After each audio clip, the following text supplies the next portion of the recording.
സങ്കീർത്തനം 14 അധ്യായം. ദൈവനിഷേധകന്റെ മൗഢ്യം. ദൈവമില്ല എന്ന് മൂഢൻ തൻ്റെ ഹൃദയത്തിൽ പറയുന്നു. മ്ലേച്ഛതയിൽ മുഴുകി അവർ ദുഷിച്ചിരിക്കുന്നു.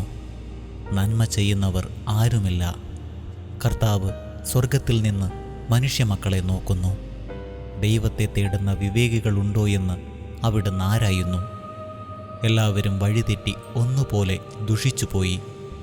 നന്മ ചെയ്യുന്നവനില്ല, ഒരുവൻ പോലുമില്ല. ഈ അധർമ്മികൾക്ക് ബോധമില്ലേ? ഇവർ എൻ്റെ ജനത്തെ അപ്പം പോലെ തിന്നൊടുക്കുന്നു. ഇവർ കർത്താവിനെ വിളിച്ചപേക്ഷിക്കുന്നില്ല. അവിടെ അവരെ പരിഭ്രാന്തി പിടികൂടും. എന്തെന്നാൽ ദൈവം നീതിമാന്മാരോടു കൂടെയാണ്.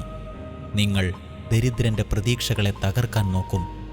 എന്നാൽ കർത്താവ് അവൻ അഭയമായുണ്ട്.